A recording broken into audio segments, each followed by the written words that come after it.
Hi there, Amin from Reps Fitness. How to determine your optimal cardio zone and how to use it to improving your cardio or your endurance. So number one is to use the formula, the cardio heart rate formula. And in theory, we say that we have to take 220 minus our age, and that gives us the maximum heart rate. In order to develop our optimal cardio zone, there's a huge saying where there should be between 50% to 55 or all the way to 70%.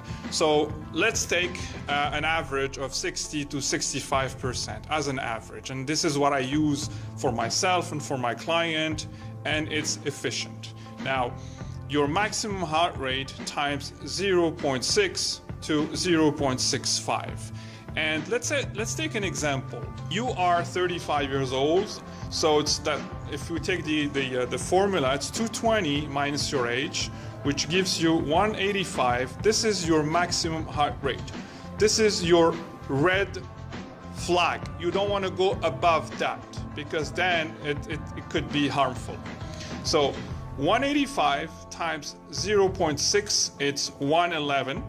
185 times 0.65, sorry, I forgot the 65, it's 120. So your optimal cardio zone, where you're really working on your cardiorespiratory capacity, it's happening in between that zone, between the 111 to 120. So a good way to know whether you are into your optimal cardio zone. So as soon as you finish your workout, your 15 minutes workout, whether it's on a treadmill or on a bike or you're running outside, it doesn't matter. As soon as you finish, you take your pulse, okay, for 30 seconds, and then you multiply by 4. And you'll see. In our example, it was between 111 and 120. So if you're below that zone, means that you haven't reached your optimal cardio zone. Increase. If you're above, decrease. That's how you can start. Now let's provide you can go for a 30 minutes run. What you can do is you can start including into your continued 30 minutes exercise interval trainings. What does it mean?